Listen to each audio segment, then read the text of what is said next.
جمال الوجود بذكر الإله وتصفو الحياة بنور هدى جمال. مسلمانوں کو یہ حکم اور یہ تاکید فرمانے کے بعد اللہ تبارک و تعالی یہ فرما رہے ہیں کہ یہ یہودی اور نصرانی حضرات جو کچھ بھی ہیں، ان کی حالت تو یہ ہے کہ انہوں نے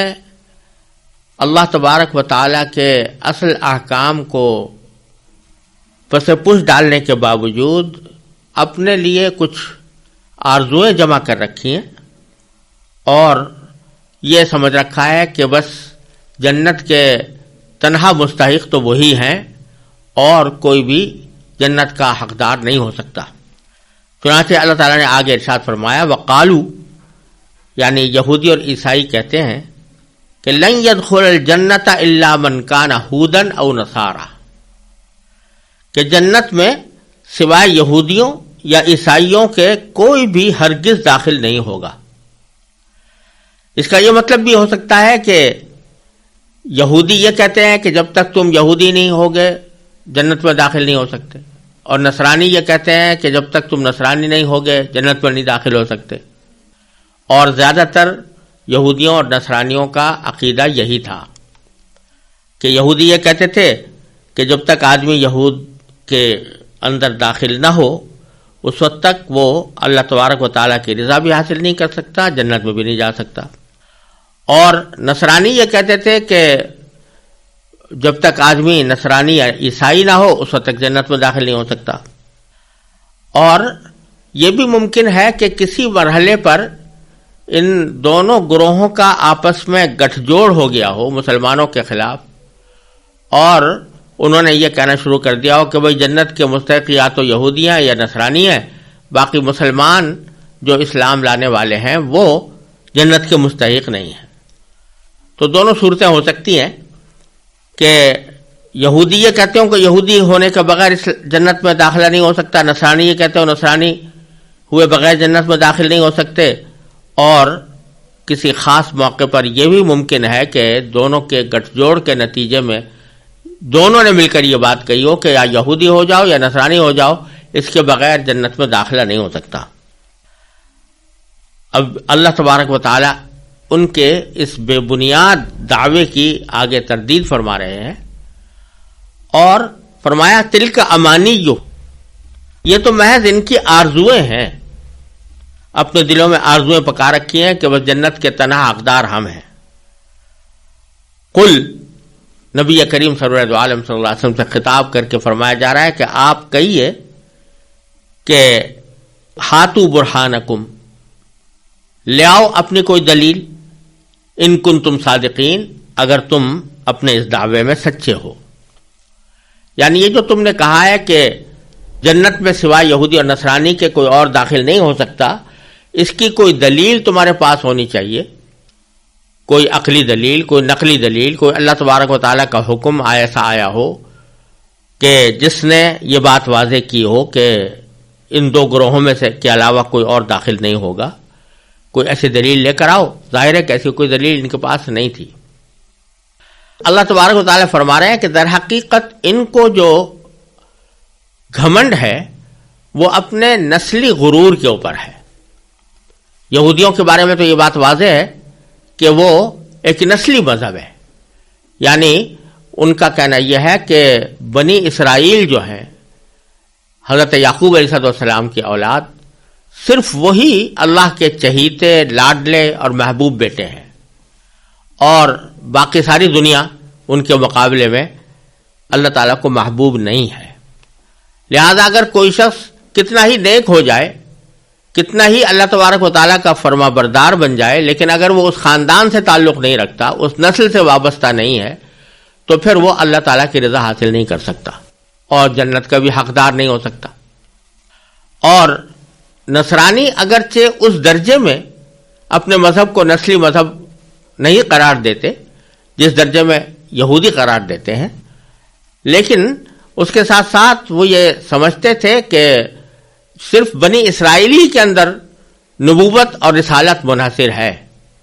اور اسی وجہ سے نبی کریم سرور دو عالم صلی اللہ علیہ وسلم کی رسالت کا انکار کرتے تھے کہ آپ بنو اسماعیل میں مبعوث ہوئے ہیں اور بنو اسماعیل کو حق نہیں پہنچتا کہ ان میں کوئی پیغمبر ہو.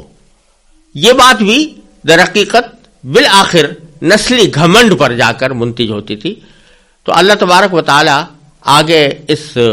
گھمنڈ کو اور اس باطل دعوے کو جس کی بنا پر انسانوں کا ایک گروہ دوسرے گروہ کے اوپر اپنی فوقیت جتاتا ہے اس کی تردید کرتے ہیں باری تعالی کہ محض یہ بات کہ کوئی شخص کسی خاص خاندان میں پیدا ہو گیا ہے اور اس خاندان میں پیدا ہونے کی وجہ سے اس کا ایک خاص مسلک یا مذہب کا نام پڑ گیا ہے، تو محض اس بنا پر کوئی شخص اللہ تعالیٰ کا مقرب ہونے کا دعویٰ نہیں کر سکتا، کیونکہ کسی خاندان میں پیدا ہونا یا کسی خاص نسل سے وابستہ ہونا یہ تو ایک غیر اختیاری معاملہ ہے. انسان کے اپنے اختیار میں نہیں ہے کہ وہ کسی خاندان سے وابستہ ہو یا کسی خاص نسل میں پیدا ہو. اصل چیز تو انسان کے خود اپنے عقیدے اور عمل کی ہے جو انسان اپنے اختیار سے حاصل کرے. لہذا آگے اللہ تبارک و تعالیٰ فرماتے ہیں کہ یہ دعویٰ کہ یہودی یا نصرانی کے سوا کوئی جنت میں نہیں جا سکتا یہ بالکل غلط بات ہے. بلا کیوں نہیں جا سکتا؟ من اسلم وجہہ للہ وہو محسن، جس شخص نے بھی اپنا رخ اللہ کے آگے جھکا دیا اور وہ نیک عمل کرنے والا ہو. دو چیزیں اللہ تعالیٰ نے فرمائی کہ جو ایک تو اللہ تعالیٰ آپ کے آگے اپنا رخ جھکا دے، اپنے آپ کو جھکا دے، اور دوسرے نیک عمل کرنے والا ہو تو فلہ اجرہ عند ربہ، کہ اسے اپنا اجر اپنے پروردگار کے پاس ملے گا. اور ایسے لوگوں کو کے بارے میں فرمایا کہ لا خوف علیہم ولا هم یحزنون، ایسے لوگوں کو نہ کوئی خوف ہوگا اور نہ وہ غمگین ہوں گے. دو چیزیں بیان فرمائی، ایک یہ کہ انسان اپنے آپ کو اللہ تبارک و تعالیٰ کے آگے جھکا دے. جھکانے کے معنی یہ ہے کہ انسان اس بات کا اقرار کر لے اور اس بات پر اپنا یقین بھی پختہ کر لے، زبان سے بھی اس کا اقرار کر دے کہ میں اللہ کا بندہ ہوں اور اللہ تعالیٰ کا بندہ ہونے کے ناطے میرا فرض ہے کہ میں اللہ تبارک و تعالیٰ ہی کی عبادت کروں، اس کے سوا کسی کی بھی عبادت نہ کروں. اور اسی بندہ ہونے کے ناطے میرے ذمہ ضروری ہے کہ اللہ تبارک و تعالیٰ کی طرف سے جو کوئی بھی حکم آئے گا میں اس کی پابندی کروں گا. یہ ہے معنی اسلم وجہہ للہ، کہ اس نے اپنا رخ اللہ کے آگے جھکا دیا، یعنی اپنے آپ کو اللہ تعالیٰ کا تابع فرمان قرار دے دیا، اس کا اقرار کر لیا، اس کا اعتراف کر لیا، دل میں اس بات کو مان لیا. دوسرے الفاظ میں اس کو کہہ لیجئے کہ ایمان لے آیا. اور دوسری چیز فرمائی وہ محسن، کہ ساتھ ہی وہ نیک عمل کرنے والا ہو. یعنی یہ کافی نہیں ہے کہ زبان سے آدمی اقرار کر کے بیٹھ جائے اور دل میں مان بھی لے، لیکن جب عمل کرنے کا وقت آئے تو اللہ تبارک و تعالیٰ کے احکام پر عمل نہ کرے بلکہ اپنے خواہشات کے پیچھے چلے، تو اس صورت میں بھی اس کو مکمل نجات حاصل نہیں ہو سکتی. لہذا دو چیزیں ضروری ہیں اللہ تبارک و تعالیٰ کے ہاں رضا حاصل کرنے کی اور جنت حاصل کرنے کی. ایک ایمان لانا، جس کو اسلم وجہہ للہ سے تعبیر فرمایا کہ اس بات کو اپنے دل میں بٹھا لے، اس کا اعتراف کر لے کہ میں اللہ کا بندہ ہوں اور اللہ ہی کے آگے مجھے جھکنا ہے، اللہ کے سوا کسی کے سامنے نہیں جھکنا. اور دوسرے یہ کہ اس اعتراف اور اقرار کے مطابق اپنی زندگی کو ڈھال بھی لے اور اللہ تعالیٰ کے احکام پر عمل کرے تو اس کا اجر اپنے پروردگار کی طرف کے پاس ہوگا. اس کا کسی رنگ سے کسی نسل سے تعلق نہیں. جو آدمی یہ دو شرطیں پوری کر دے گا، چاہے وہ کسی نسل سے تعلق رکھتا ہو، کسی ایسی نسل سے تعلق رکھتا ہو جو دنیا میں نیچی نسل سمجھی جاتی ہے، نچلی سمجھی جاتی ہے، لوگ اس کی عزت بھی نہیں کرتے، لیکن اگر وہ ان دو شرطوں کو پورا کرتا ہے تو اللہ تبارک و تعالیٰ کے ہاں اس کا درجہ بہت اعلیٰ ہے. اسی لیے نبی کریم سرور دو عالم صلی اللہ علیہ وسلم نے خطبہ حجۃ الوداع کے موقع پر صاف صاف فرما دیا کہ لا فضل لعربی علی عجمی، کہ کسی بھی عرب کو کسی عجمی شخص کے اوپر کوئی فوقیت نہیں. اپنے وطن کے لحاظ سے، اپنے نسل کے لحاظ سے، اپنے رنگ کے لحاظ سے اس کو کوئی فوقیت نہیں، الا بالتقوی. اگر فوقیت ہوگی تو تقوی کی وجہ سے ہوگی، جیسا کہ قرآن کریم نے فرمایا کہ سورہ حجرات کے اندر کہ ہم نے بے شک تمہیں مختلف خاندانوں میں پیدا کیا ہے، جعلناکم شعوبا وقبائل. لیکن یہ خاندان اور یہ قبیلے یہ صرف اس لیے ہے لتعارفوا، تاکہ تم ایک دوسرے کو پہچان سکو، تمہیں پتہ چل سکے کہ کون کس خاندان کا آدمی ہے. لیکن جہاں تک فضیلت کا تعلق ہے، فضیلت کا اس قبیلے سے کوئی تعلق نہیں، رنگ اور نسل سے کوئی تعلق نہیں. تعلق کس بات سے ہے؟ ان اکرمکم عند اللہ اتقاکم، اللہ کے نزدیک تم میں سب سے زیادہ فضیلت والا، سب سے زیادہ عزت والا وہ ہے جو تم میں سب سے زیادہ متقی ہو. لہذا یہ سمجھنا کہ بنی اسرائیل میں سے اگر ہے تو بے شک وہ اللہ تعالیٰ کا مقرب ہے، اور بنی اسرائیل کے خاندان سے اگر ہٹ گیا تو وہ اللہ تعالیٰ کا مبغوض ہے، یہ بالکل غلط بات ہے. اس لیے فرمایا کہ جو لوگ یہ دو شرطیں پوری کر دیں گے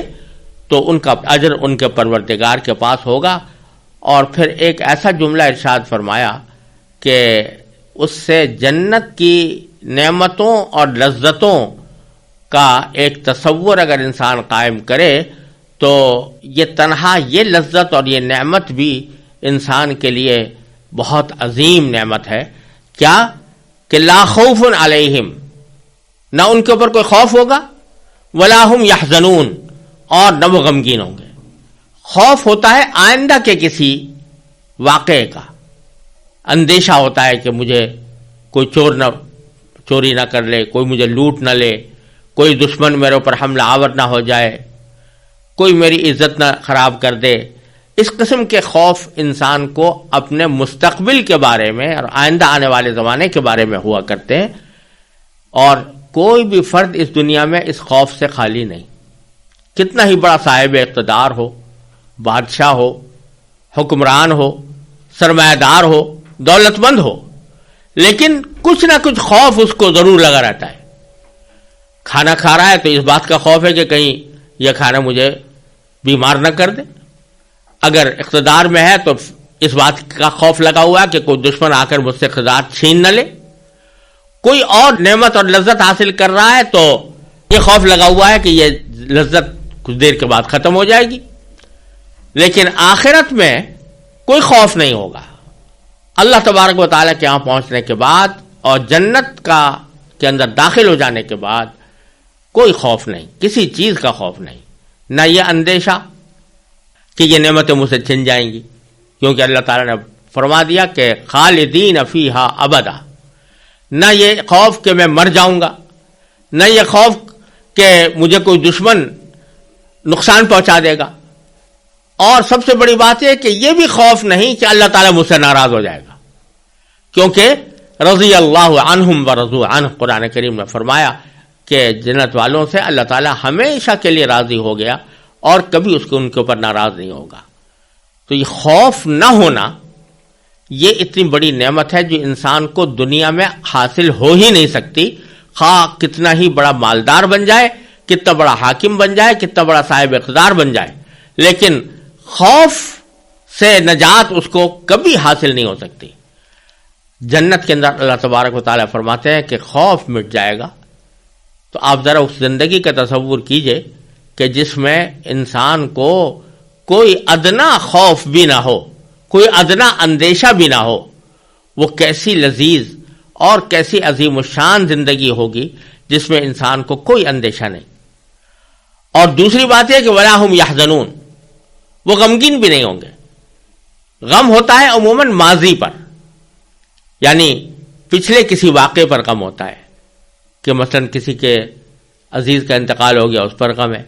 کسی کا مال لٹ گیا، اس پر غم ہے، کسی نے کوئی غلط کام کر لیا تھا، اس غلط کام کے اوپر انسان کو غم ہو رہا ہے کہ مجھ سے یہ غلطی سرزد ہو گئی. اس غرض ماضی کے اندر جو واقعات ہوتے ہیں ان پر انسان کو غم ہوا کرتا ہے. اللہ تبارک و تعالیٰ فرماتے ہیں کہ جنت میں پہنچنے کے بعد ماضی پر بھی کوئی غم نہیں ہوگا. یعنی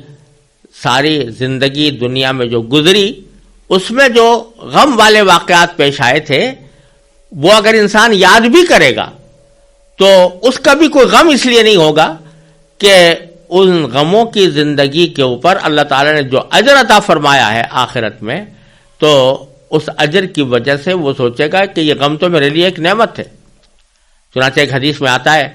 کہ نبی کریم سرور دو عالم صلی اللہ علیہ وسلم نے ارشاد فرمایا کہ جب صبر کرنے والوں کو ان کے صبر کا ثواب دیا جائے گا تو بہت سے لوگ یہ دل میں خیال کریں گے کہ اگر ہماری زندگی کے اندر، دنیا کے اندر ہماری کھالیں کاٹی گئی ہوتی تو اچھا ہوتا، تاکہ ہم بھی اس صبر کے اندر کے اجر میں شریک ہوتے۔ تو جو غم پہنچے ہیں، اول تو وہ غم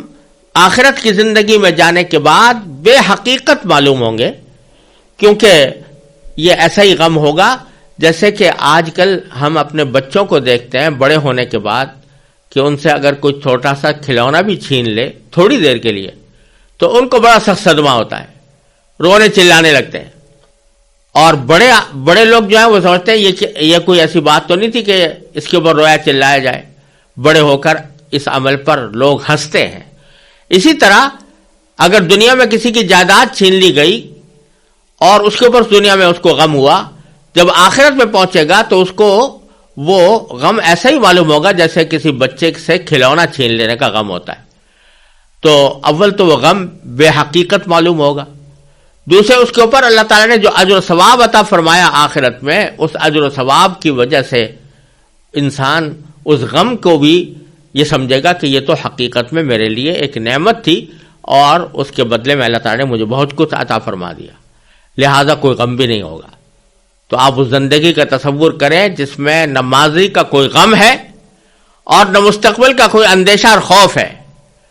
وہ ایسی امن اور سکون کی زندگی ہے کہ جس کا ہم یہاں دنیا میں تصور بھی نہیں کر سکتے۔ اللہ تبارک و تعالیٰ فرماتے ہیں اس زندگی کو حاصل کرنے کی دو شرطیں ہیں۔ من اسلم وجہہ للہ، اپنے آپ کو اللہ کے آگے جھکا دو، اور محسن، اپنا عمل نیک کر لو، اپنا عمل اچھا کر لو، جو شریعت کے مطابق ہے، اللہ تعالیٰ کے حکم کے مطابق ہے ویسا بنا لو، تو پھر وہ ابدی زندگی جو یہاں پر تم تصور بھی نہیں کر سکتے وہ انشاءاللہ تمہیں وہاں پر حاصل ہوگی۔ تو یہاں تک اللہ تبارک و تعالیٰ نے یہودیوں اور نصرانیوں کے اس باطل گھمنڈ کی تردید کر دی کہ ان کے سوا کوئی جنت میں داخل نہیں ہوگا۔ اب آگے فرماتے ہیں کہ وقالت الیہود لیست النصارى علی شیء وقالت النصارى لیست الیہود علی شیء، یہودی اور نصرانی چاہے مسلمانوں کے مقابلے میں کسی وقت اکٹھے کیوں نہ ہو جائیں، کوئی متحدہ محاذ کیوں نہ بنا لیں، لیکن خود ان کا اپنا حال یہ ہے کہ یہ ایک دوسرے کے جانی دشمن ہیں اور ایک دوسرے کو مکمل طور پر باطل سمجھتے ہیں۔ چنانچہ فرمایا کہ وقالت الیہود، یہودیوں نے یہ کہا ہے کہ لیست النصارى علی شیء، کہ نصرانی یعنی عیسائی لوگ وہ کسی بھی بنیاد پر قائم نہیں ہے، یعنی ان کا مذہب باطل ہے اور وہ کسی بھی ان کی کوئی بنیاد نہیں ہے مذہب کی۔ اور وقالت النصارى، اور نصرانیوں نے یہ کہا ہے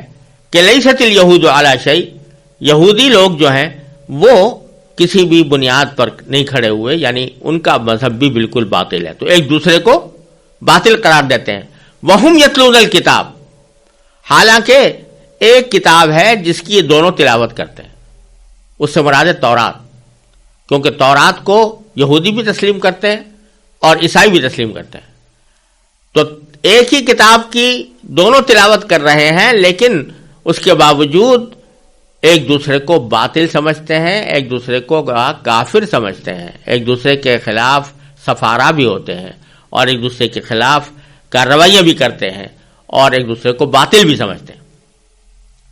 پھر باری تعالیٰ فرماتے ہیں کہ یہ جو یہودیوں نے یا نصرانیوں نے یہ بات کہی ہے کہ ہمارے سوا کوئی جنت میں نہیں جائے گا، ہمارے سوا اللہ کا کوئی مقرب بندہ نہیں ہے، یہ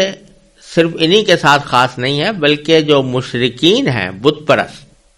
عرب کے بت پرست جن میں نبی کریم صلی اللہ علیہ وسلم کو مبعوث فرمایا گیا، ان کا بھی حال یہ ہے کہ ان سے پوچھو کہ بھئی کون حق پر ہے، تو وہ صرف اپنے آپ کو حق پر کہیں گے، اور یہودیوں اور نصرانیوں کو دونوں کو باطل کہیں گے، اور چونکہ اپنے آپ کو حق پر قرار دیں گے تو کہیں گے بھئی اللہ تعالیٰ کے محبوب تو بس ہم ہیں۔ ان کو یہ غرہ تھا کہ ہم حضرت ابراہیم علیہ السلام کی اولاد ہیں، حضرت ابراہیم علیہ السلام کی اولاد ہونے کے ناطے ہم کعبے کے پاسبان بنے ہوئے ہیں، اور کعبے کا انتظام ہم کر رہے ہیں، کعبے کی پاسداری ہم کر رہے ہیں، لہذا بیت اللہ کے مجاور اور اس کے پاسبان ہونے کی حیثیت سے ہمیں وہ اعزاز حاصل ہے جو دنیا میں کسی کو حاصل نہیں ہے، لہذا ہم سے زیادہ مقرب کوئی نہیں ہے اللہ تعالیٰ کا۔ چاہے ہم کچھ بھی کرتے رہیں، بتوں کو پوجیں، اللہ تعالیٰ کی نافرمانی کریں یا کوئی اور گناہ کبھی کریں، لیکن چونکہ ہم ابراہیم علیہ السلام کی اولاد ہیں اور چونکہ ہم بیت اللہ کی نگہبانی کر رہے ہیں، اس واسطے ہم دنیا میں سب سے زیادہ افضل مخلوق ہیں۔ تو ان کے اس دعوے کا ذکر اللہ تعالیٰ نے اگلے جملے میں فرمایا کہ کذالک قال الذین لا یعلمون مثل قولہم، جو بات یہودیوں نصرانیوں نے کہی تھی اسی جیسی بات ان لوگوں نے بھی کہی ہے جن کے پاس علم ہی نہیں ہے۔ اہل کتاب یعنی یہودی و نصرانی جو ہیں ان کے پاس تو کم از کم علم ہے کتاب کا، یعنی کچھ تورات کا علم ہے، کسی کے پاس انجیل کا علم ہے، لیکن یہ مشرکین جن کے پاس کوئی کتاب بھی نہیں، نہ کوئی کتاب یہ پڑھتے ہیں، نہ کسی کتاب کو آسمانی کتاب سمجھتے ہیں، ان کے پاس کوئی علم ہے ہی نہیں دین کا، وہ بھی ایسی جیسی باتیں کرتے ہیں، یعنی جس طرح وہ اپنے خاندان پر ناز کر رہے ہیں اور اپنی نسل کے اوپر فخر کر رہے ہیں، اسی طرح مشرکین مکہ وہ بھی اپنی نسل پر اور اپنے خاندان پر فخر کر کے یہ سمجھتے ہیں کہ سب سے زیادہ افضلیت انہی کو حاصل ہے۔ اللہ تعالیٰ فرماتے ہیں کہ یہ تینوں دعوے باطل ہیں، کسی خاندان کی وجہ سے، کسی نسل کی وجہ سے کسی کو فوقیت نہیں ہوتی۔ فاللہ یحکم بینہم یوم القیامہ، اب اللہ تعالیٰ ہی فیصلہ کرے گا ان کے درمیان قیامت کے دن، فیما کانوا فیہ یختلفون، یعنی ان باتوں کا فیصلہ کرے گا جن میں یہ اب تک اختلاف کرتے چلے آئے ہیں، کہ یہودی اپنے آپ کو افضل کہہ رہے ہیں، نصرانی اپنے آپ کو افضل کہہ رہے ہیں، مشرکین مکہ اپنے آپ کو افضل کہہ رہے ہیں، اور کسی عقیدے یا عمل کی بنیاد پر نہیں بلکہ اپنے خاندانی غرور کی بنیاد پر یہ کہہ رہے ہیں، تو اللہ تبارک و تعالیٰ ان کے درمیان فیصلہ کرے گا۔ کوئی شخص یہ کہہ سکتا ہے کہ مسلمان بھی تو یہ کہتے ہیں کہ مسلمان ہی جنت میں جائیں گے، لیکن جیسا میں نے ابھی عرض کیا، مسلمانوں کے کہنے میں اور ان کے کہنے میں یہ فرق ہے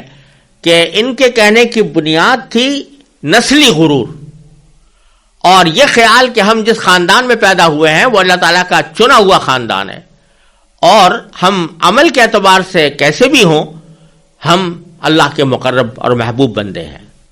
تینوں کا حال یہی تھا، یہودیوں کا بھی اور نصرانیوں کا بھی اور مشرکین مکہ کا بھی۔ اس کے برخلاف جب اسلام آیا تو اس نے خاندانی غرور کو خاک میں ملایا اور اصل بنیاد اس بات پر رکھی کہ تم اللہ کے اپنے آپ کو بندہ سمجھتے ہو یا نہیں۔ اگر اپنے آپ کو اللہ کا بندہ سمجھتے ہو، من اسلم وجہہ للہ میں داخل ہو، اپنا رخ اللہ کے آگے جھکا دیا ہے، اور وہو محسن کی شرط پوری کرتے ہو، یعنی نیک اعمال کرتے ہو، تو چاہے تم کیسے ہی ہو، کسی بھی خاندان سے تعلق رکھتے ہو، تو ہم تمہیں گلے لگانے کو تیار ہیں اور تمہیں افضل ترین مرتبہ دینے کو تیار ہیں۔ چنانچہ آپ دیکھیے کہ نبی کریم سرور عالم صلی اللہ علیہ وسلم نے اپنے خاندان کے جو لوگ تھے، قریش کے لوگ، ان سے تو لڑائی بول لی اور ان کی ناراضیاں برداشت کی، لیکن حبشہ کے ایک غلام حضرت بلال رضی اللہ تعالیٰ عنہ، جو ایک طرف حبشہ کے رہنے والے اور افریقی نسل سے تعلق رکھنے والے، جو اہل عرب کے نزدیک کوئی معزز قوم نہیں سمجھی جاتی تھی، اس سے تعلق رکھتے تھے، پھر آزاد بھی نہیں تھے، غلام تھے، لیکن اللہ تبارک و تعالی نے ان کا مرتبہ اتنا اعلیٰ پہنچایا حضرت بلال رضی اللہ تعالیٰ عنہ کا کہ بڑے بڑے صحابہ کرام ان کے اوپر رش کرتے تھے۔